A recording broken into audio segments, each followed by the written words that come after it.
उठी क्षमा करवाने के लिए। प्रीत बनी है दुनिया में मर जाने के लिए। महफिल में जल उठी क्षमा करवाने के लिए। प्रीत बनी है दुनिया में मर जाने के लिए।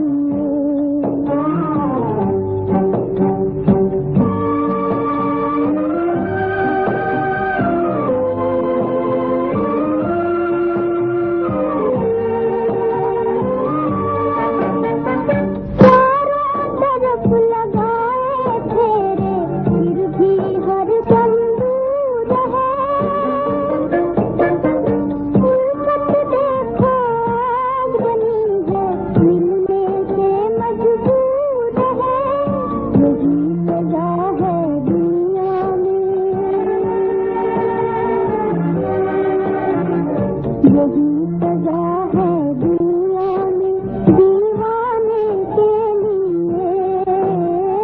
प्रीत बनी है दुनिया में मर जाने के लिए। महफिल में जल उठी क्षमा करवाने के लिए। प्रीत बनी है दुनिया में मर जाने के लिए।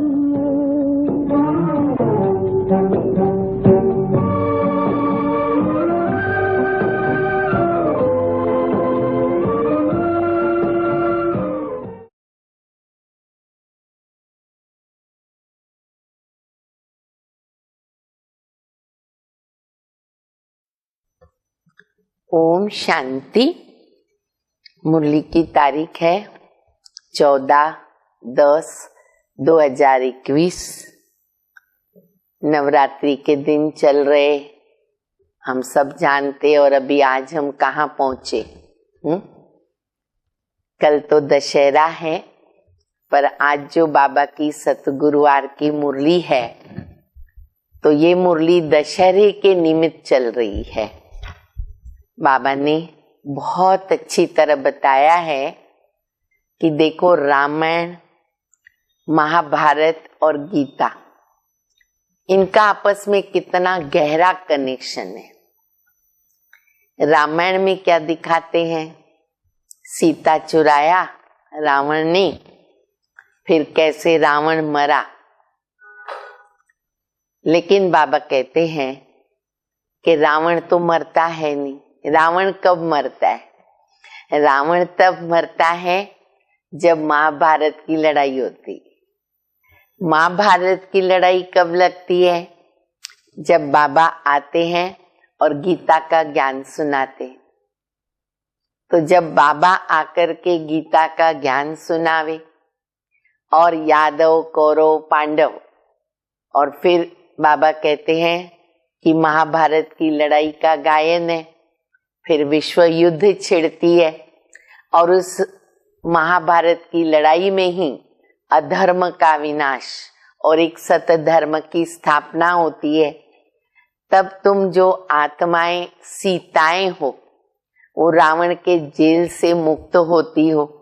रावण का राज्य खत्म होता है और बाबा तुम बच्चों को स्वर्ग में भेज देता। पहले अपने घर लेके जाता और बाद में हम स्वर्ग में जाके राज्य करते। तो रामायण, महाभारत और गीता, इनका आपस में गहरा कनेक्शन है। तो ये बात आज बाबा हम बच्चों को मुरली में बता रहे हैं। बाप दादा की मीठी मीठी शिक्षाएं मुरली के द्वारा सुनेंगे। मीठे बच्चे, योग बल से विकारों रूपी रावण पर विजय प्राप्त कर सच्चा सच्चा दशहरा मनाओ। सच्चा दशहरा माना क्या? योग बल से विकारों रूपी रावण पर विजय प्राप्त करना। बाबा जो हमें राजयोग सिखा रहे, ये योग से ही हम रावण को खत्म कर सकते हैं। फिर कहते सच्चा दशहरा। तो दशहरा भी हम मनाते हैं। प्रश्न है, रामायण और महाभारत का आपस में क्या कनेक्शन है? रामायण और महाभारत का आपस में क्या कनेक्शन है? दशहरा किस बात को सिद्ध करता है? उत्तर है, दशहरा होना माना रावण खत्म होना और सीताओं को छुटकारा मिलना। दशहरे का अर्थ ही है ना, लोग भी यही समझते और फिर रावण को जलाते भी हैं। तो बाबा कहते दशहरा माना रावण को खत्म करना और सीता को मुक्ति मिल गई। लेकिन दशहरा मनाने से तो रावण से छुटकारा मिलता नहीं।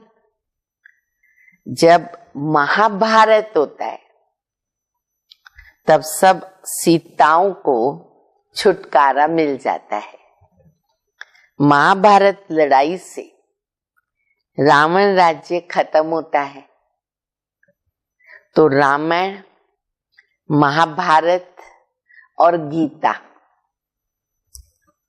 इनका आपस में बहुत गहरा कनेक्शन है। ये किसी को भी नहीं मालूम दुनिया में। अब बाबा ने बताया और अभी प्रैक्टिकल हम देख रहे, तब हम बच्चे अनुभव कर रहे और इन बातों को समझ रहे। बहुत अच्छा गीत हम सबने सुना, महफिल में जल उठी क्षमा, बाबा क्षमा और हम बच्चे परवाने। किसके लिए? प्रीत रखी हमने बाबा से, प्रीत बनी है दुनिया में मर जाने के लिए। प्रीत में मरना है, बाबा की प्रीत में जीते जी मरना है। ओम शांति। बाप फरमाते हैं कि तुम हो ब्राह्मण संप्रदाय, तुमको अब दैवी संप्रदाय नहीं कह सकते। दैवी बने नहीं है ना, बन रहे हैं। तुम अब हो ब्राह्मण संप्रदाय, बाद में फिर बनेंगे भविष्य में दैवी संप्रदाय। ये जो रामायण है, आज दशहरे पर जैसे इनका रामायण पूरा होने वाला है, परंतु होता नहीं है। दशहरा माना कहते ना रामायण पूरा, रावण मर गया। बाबा कहते प्रैक्टिकल तो होता नहीं। अगर रावण मरता है तो रामायण की कथा पूरी होनी चाहिए, परंतु होती नहीं है। छुटकारा होता है किससे? महाभारत से। बहुत समझने वाली बात है, ध्यान से हमको इसको समझना पड़े, सोचना पड़े और फिर मनन भी करो तो अच्छी तरह से हम उसका अनुभव कर सकते हैं। अब यह भी समझने की बात है कि रावण क्या है और महाभारत क्या है। दुनिया तो इन बातों को नहीं जानती है। रामायण और महाभारत दोनों का कनेक्शन है। महाभारत लड़ाई से रावण राज्य खत्म होता है। रामायण से नहीं, दशहरे से नहीं, महाभारत से। फिर ये दशहरा आदि मनाने का ही नहीं है, गीता अथवा महाभारत भी है रावण राज्य को खत्म करने के लिए। अभी तो टाइम है, तैयारी हो रही है। वो है हिंसक और तुम हो अहिंसक। तुम्हारी है गीता, तुम गीता का ज्ञान सुनते हो। अच्छा, उनसे क्या होगा? रावण राज्य खलास होता है। वह बल रावण को मारते हैं, परंतु राम राज्य तो नहीं होता ना। सब आज के दिन रावण को मारेंगे, कल है दशहरा तो कल भी मारेंगे, पर प्रैक्टिकल तो नहीं मरता। अब रामायण और महाभारत है ना, तो महाभारत है रावण को खलास करने के लिए। ये बड़ी गुह्य समझने की बातें हैं, इसमें विशाल बुद्धि चाहिए। बाप समझाते हैं महाभारत लड़ाई से रावण राज्य खत्म होता है। ऐसे नहीं कि सिर्फ रावण को मारने से रावण राज्य खत्म हो जाता है, उसके लिए फिर संगम चाहिए। देखो बाबा कैसे कनेक्शन जोड़ रहे। तो बाबा कहते उसके लिए चाहिए संगम युग। अब वो समय चल रहा है। अब तुम तैयारी कर रहे हो किसके लिए? रावण पर विजय पाने के लिए। इसमें ज्ञान के अस्त्र शस्त्र चाहिए, स्थूल नहीं। तलवार त्रिशूल वगैरह सब बताते ना, हमारे अस्त्र शस्त्र ज्ञान के। ज्ञान की तलवार, योग का कवच, ड्रामा की ढाल। जैसे दिखाते हैं रावण और राम की युद्ध हुई। ये शास्त्र सब है भक्ति मार्ग के। अभी तुम रावण राज्य पर विजय पाते हो योग बल से। तो ये हो गई गुप्त बात। 5 विकारों रूपी रावण पर तुम्हारी विजय होती है। किससे? गीता। कैसे रावण पर विजय प्राप्त करते? गीता ज्ञान से। बाबा तुमको गीता सुना रहे। अब देखो और एक पॉइंट बाबा क्या बता रहे। भागवत तो है नहीं। अब कितना बड़ा भागवत, कितने चरित्र बता दिए, क्या क्या लीलाएं बता दी श्री कृष्ण के लिए। तो बाबा बहुत अच्छा सिद्ध कर रहे। रामायण, महाभारत, गीता। अभी बाबा क्या कहते सुनो। भागवत तो है नहीं।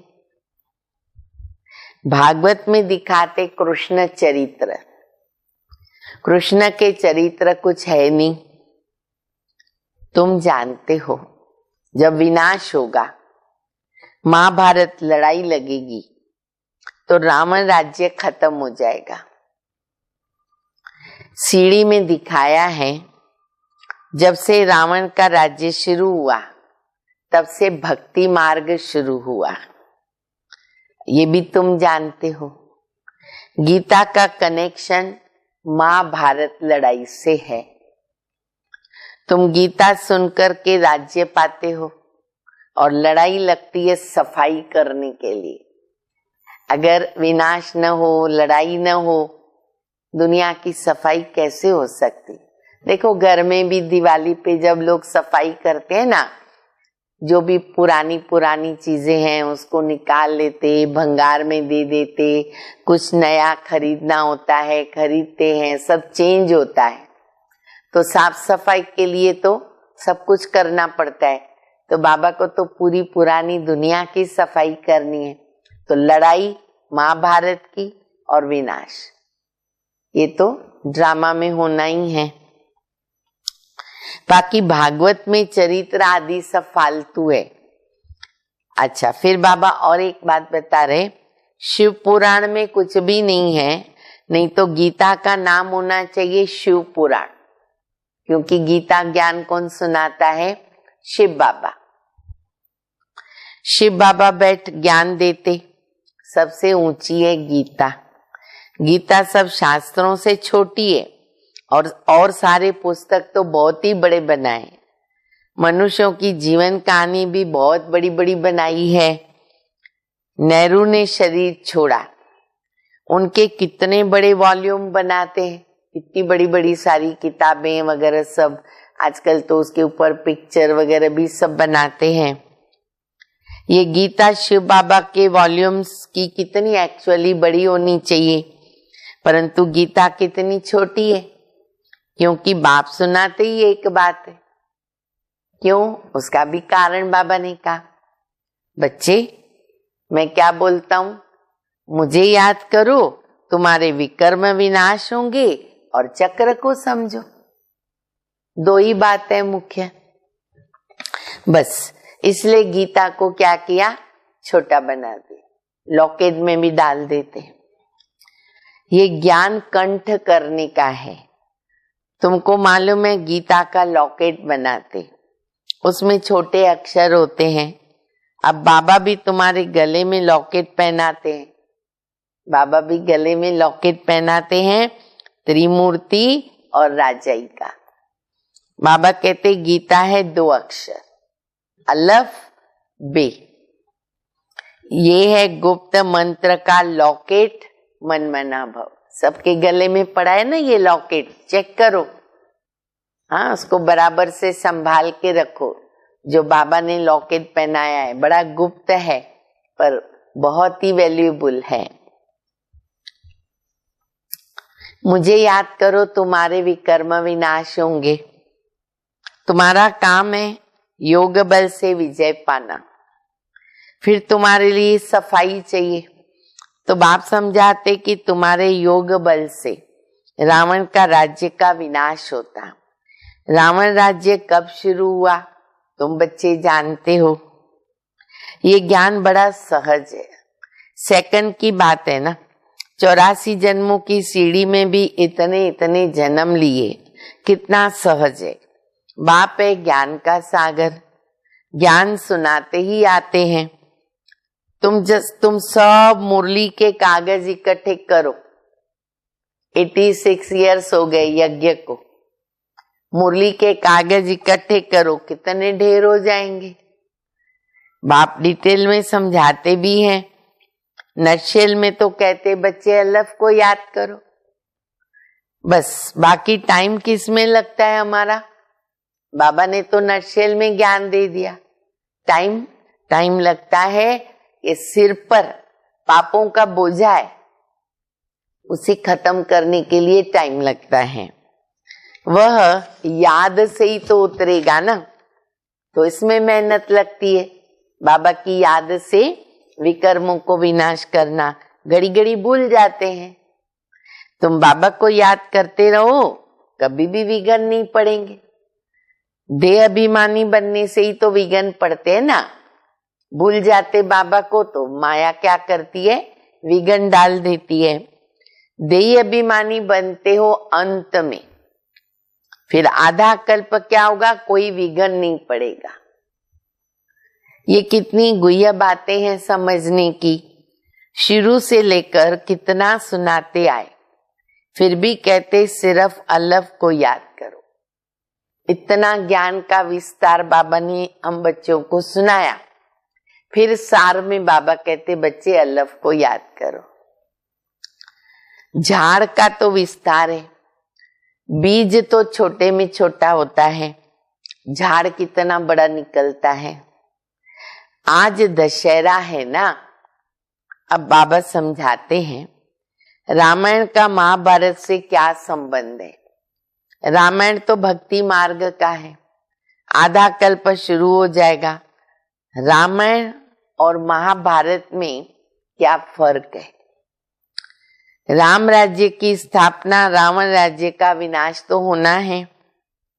गीता सुनकर तुम विश्व का मालिक बनने के लायक बनते हो। गीता और महाभारत भी तो अभी का है, प्रैक्टिकल तो अभी चल रहा है। रावण राज्य खत्म होने के लिए गीता और महाभारत दोनों भी चाहिए। बाकी उन्होंने जो लड़ाई दिखा दी ना, स्थूल लड़ाई, वो रॉन्ग है। लड़ाई है 5 विकारों पर जीत पाने की। तुमको बाप गीता के 2 ही अक्षर सुनाते, छोटी गीता 2 अक्षर, मनमना भव मध्याजी भव। गीता के शुरू में और अंत में ये 2 ही अक्षर बच्चे समझते हैं। बरोबर गीता का एपिसोड चल रहा है, परंतु किसको कहेंगे कि गीता का एपिसोड चल रहा है, तो कहेगा कृष्ण कहाँ है। बाबा की समझानी और भक्ति मार्ग के शास्त्रों में कितना फर्क है, ये कोई भी नहीं जानता कि ये रामायण क्या है और महाभारत क्या है। सारी मुरली इसके ऊपर है। महाभारत लड़ाई के बाद स्वर्ग के द्वार खुलते हैं, परंतु मनुष्य नहीं समझते, इसलिए तुम परिचय दो बाबा का। बाप कहते माँ में कम याद करो, सारी दुनिया के लिए बाप कहते हैं। एक गीता को खंडन किया है, गीता का सभी भाषाओं में प्रचार है। तुम्हारे राज्य में तो एक ही भाषा होती है, वहां कोई शास्त्र पुस्तक आदि तो होते नहीं, भक्ति मार्ग की कोई बात ही नहीं रहती है। कहा? नई दुनिया में। भारत का कनेक्शन किससे? रामायण, महाभारत और गीता। भगवान तो बच्चों को गीता सुनाते, पावन बनते हैं ना। पतित पावन भगवान आते अंत में, कहते काम महाशत्रु है, इस पर विजय पानी है। काम विकार पर कभी हार नहीं खाना, इनमें बहुत नुकसान होता है। विकारों के पिछाड़ी बड़े बड़े नामी ग्रामी मिनिस्टर्स आदि ने भी अपना नाम बदनाम किया और करते। आज तो कितना हो रहा है, एक्टरों के बच्चे, मिनिस्टर, स्वयं खुद भी इतनी बड़ी बड़ी उम्र वाले ऐसा कर्म कर लेते हैं, नाम खराब हो जाता। काम के पिछाड़ी बहुत खराब होते हैं। इसलिए बाप समझाते, बाबा के पास है ना जवान जवान बच्चे आते हैं, ऐसे बहुत हैं जो ब्रह्मचर्य में रहते, सारी आयु शादी नहीं करते हैं। अज्ञानी लोग भी ऐसे हैं, शादी में इंटरेस्ट नहीं रहता है। फीमेल्स भी होती है, नन्स कभी विकार में नहीं जाती, परंतु कोई प्राप्ति तो नहीं ना उनको हमारे जैसी। यहाँ की बात है, पवित्र बनकर जन्म जन्मांतर के लिए हम स्वर्ग के मालिक बनते हैं। जन्म जन्मांतर के पापों का बोझा सिर पर है ना, वो जब कटेगा तो स्वर्ग में चलेंगे। यहाँ मनुष्य पाप करते रहते हैं, करके एक जन्म कोई सन्यासी बनते हैं, पर जन्म तो विकार से लिया ना, बड़ा होकर के सन्यासी बना, जन्म तो विकार से लिया। रावण राज्य में विकार के बिगर जन्म होता ही नहीं, यहाँ जो जन्म होता वो विकार से होता। पूछते हैं वहां जन्म कैसे होगा? बाबा ने बहुत अच्छा मिसाल दिया। कईयों को ये संकल्प आता है विकार नहीं है, बच्चे कैसे पैदा होंगे सतयुग में। प्रैक्टिकल कलयुग का मिसाल बाबा बता रहे हैं। योग बल किसको कहा जाता है ये पूछने की दरकार ही नहीं है ही संपूर्ण निर्विकारी दुनिया। रावण राज्य नहीं तो प्रश्न उठ ही नहीं सकता कि वहां बच्चे कैसे पैदा होंगे। सब है न साक्षात्कार होगा। जब बूढ़े होते हैं तो साक्षात्कार होता है कि जाकर के बच्चा बनूंगा, माता के गर्भ में जाऊंगा। वहां पर इतनी नॉलेज है कि हम माता के गर्भ में जाएंगे, जन्म लेंगे। ये नहीं मालूम रहता है कि फलाने के घर जाऊंगा, कहाँ जाऊंगा वो नहीं मालूम, जाऊंगा ये पता है। सिर्फ अब छोटा बच्चा बनना है इतना मालूम रहता है। अब बाबा मिसाल दे रहे थे, मोर और डेल का मिसाल। मोर पक्षी और डेल उनका मिसाल। आंखों के आंसुओं से गर्भ होता है, सब जानते हैं, विकारी नहीं। आंखों से जो पानी आता, आंसू निकलते, उससे डेल गर्भवती बन जाती। अच्छा, दूसरा मिसाल, पपीते के झाड़ में भी एक मेल एक फीमेल का झाड़ होता है। एक दो के बाजू में होने से फल देते, ऐसे आमने सामने उनको लगाना पड़ता है, एक मेल और एक फीमेल। तो ये भी वंडर है, मिसाल है। विकार बिगर बच्चे पैदा कर सकते, वंडर है। जब जड़ चीजों में भी ऐसा है, चैतन्य में सतयुग में क्या नहीं हो सकता। कितना अच्छा मिसाल बाबा ने बता दिया। ये सब डिटेल आगे चल करके समझ में आ जाएगा। मुख्य बात क्या है? बाबा को याद करना, तमो प्रधान से सतो प्रधान बनना। फिर वहां की रस्म रिवाज जो होगी वो देखा जाएगा, वैसे चलेंगे, ऑटोमेटिक चलेंगे। तुम योग बल से विश्व के मालिक बनते हो, तो बच्चा क्यों नहीं पैदा कर सकते? इस फालतू चक्कर में जाना ही नहीं है।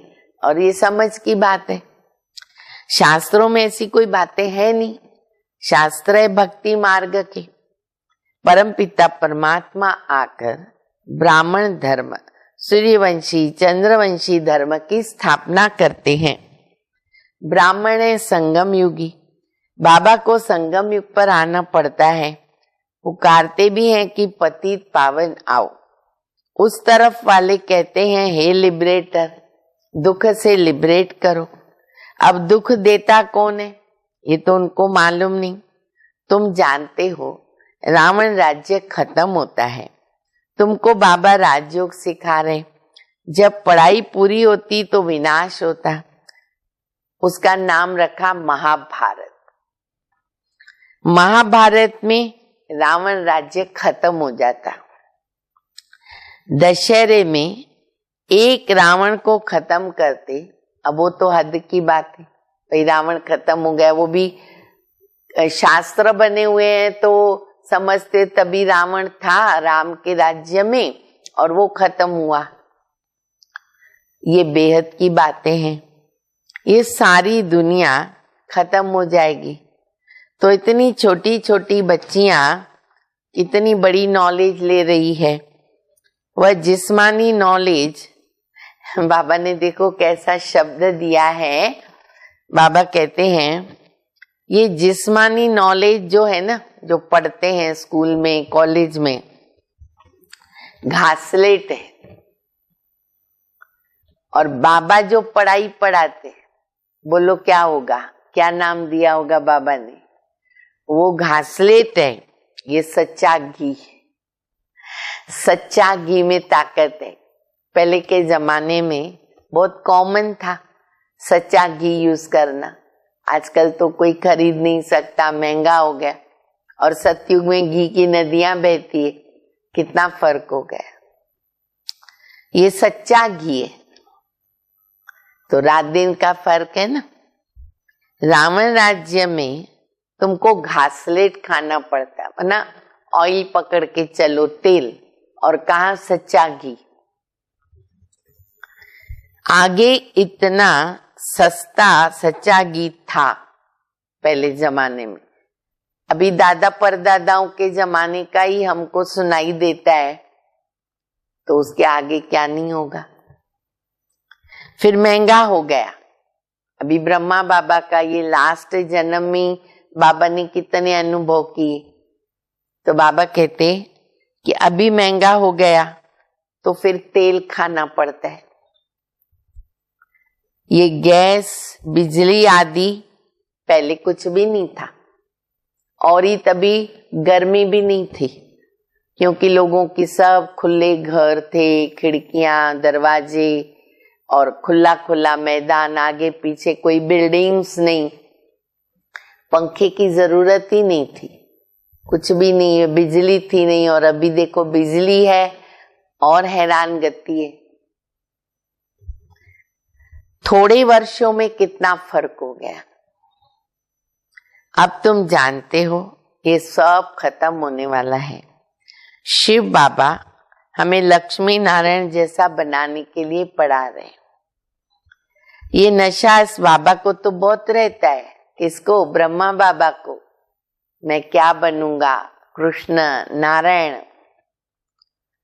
बच्चों को माया भुला देती है जब कहते हैं हम बाबा से वर्षा लेने आए हैं, तो नशा क्यों नहीं चढ़ता। इतना बाबा ज्ञान सुना रहे, टेम्पटेशन दे रहे, प्रैक्टिकल मदद कर रहे, शक्ति दे रहे, फिर नशा क्यों नहीं चढ़ता। स्वीट होम, स्वीट राजधानी भूल जाती है। बाबा जानते हैं जो जो हड्डी सर्विस करते हैं ना, वो महाराजकुमार बनेंगे। तन मन धन मनसा वचा कर्मणा, हड्डी सर्विस जो करते वो उच्च पद पाते हैं।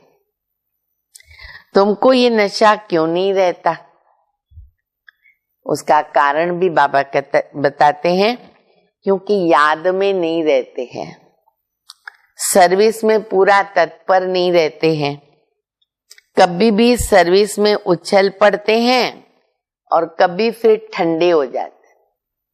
हमारी गड़बड़ घोटाला चलता है। आज देखो सुबह तो नशा चढ़ा, शाम को ठंडे हो जाएंगे। कोई छोटा सा विघन आ गया, किसी से अनबन हो गई, कोई तबीयत बिगड़ गई, ठंडे हो जाएंगे। अब ये सब बातें तो आने वाली है, लेकिन हमें ठंडा नहीं होना है, क्योंकि याद में नहीं रहते, सर्विस में पूरा तत्पर नहीं रहते। कभी तो सर्विस में उछल खाते, कब ठंडे। तो अपने से पूछो, ऐसा होता है ना? कभी कभी भूलें भी हो जाती है, कभी कभी क्या रोज ही कई लोग भूलें करते ही रहते। अच्छा, एक भूल दोबारा तो नहीं होनी चाहिए, यहाँ तो पता नहीं कितनी बार होती रहती है, रिपीट होती रहती है। इसीलिए बाबा समझाते हैं। फिर बाबा बहुत जरूरी बात पर अंडरलाइन करा रहे हैं, सब लिखो, दिमाग में भी लिखो।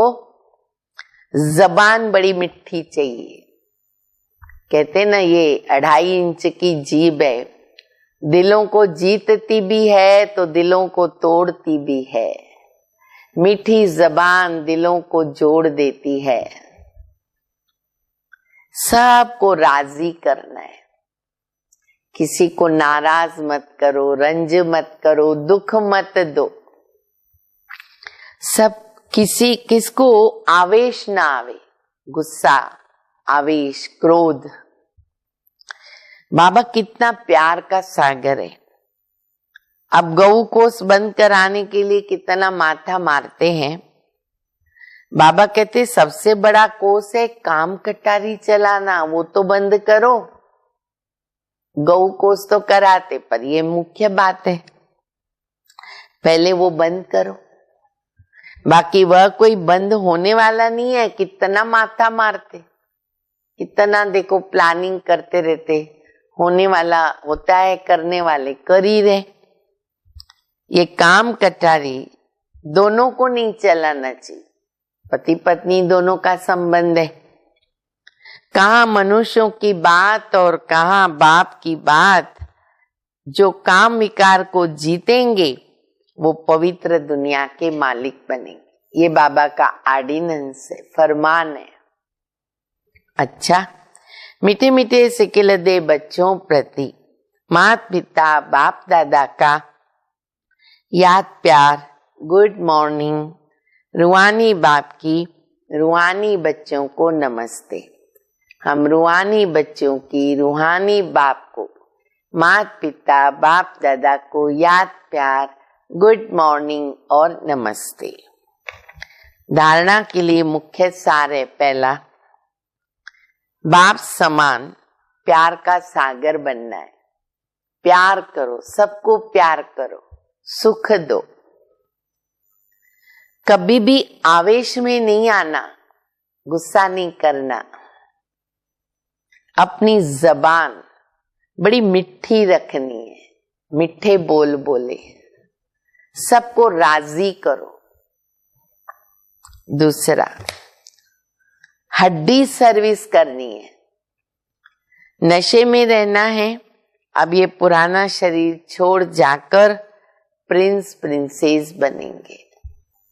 वरदान है, सेवा की लगन द्वारा लौकिक को अलौकिक प्रवृत्ति में परिवर्तन करने वाले।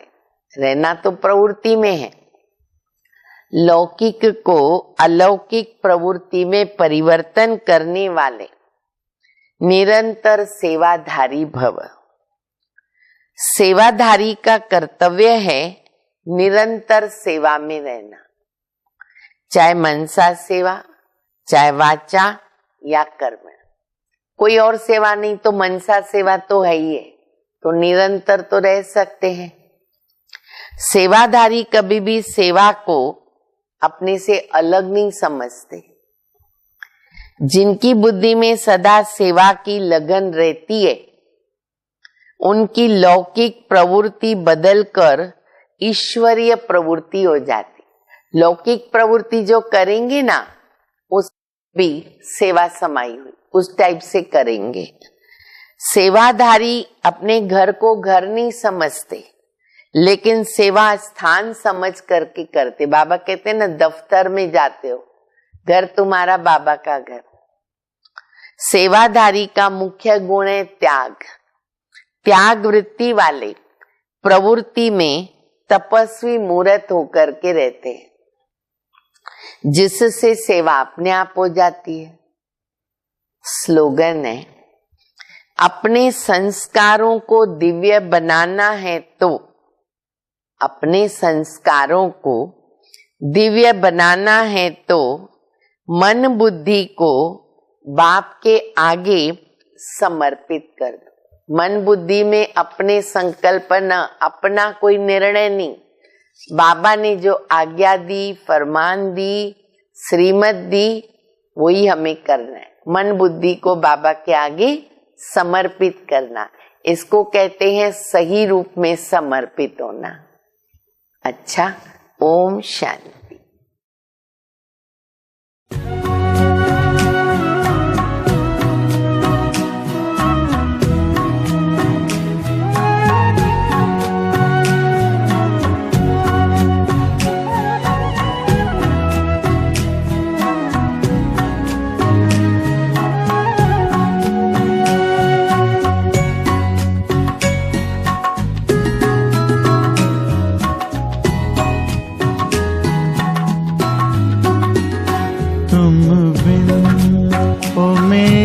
बाबा अब दिल कहीं ना लगता, तुम बिन ओ मेरे बाबा अब दिल कहीं ना लगता। तन है भले यहाँ पर, तन है भले यहाँ पर, मन तो वतन में रहता। तुम बिन ओ मेरे बाबा अब दिल कहीं ना लगता। तुम बिन ओ मेरे बाबा अब दिल कहीं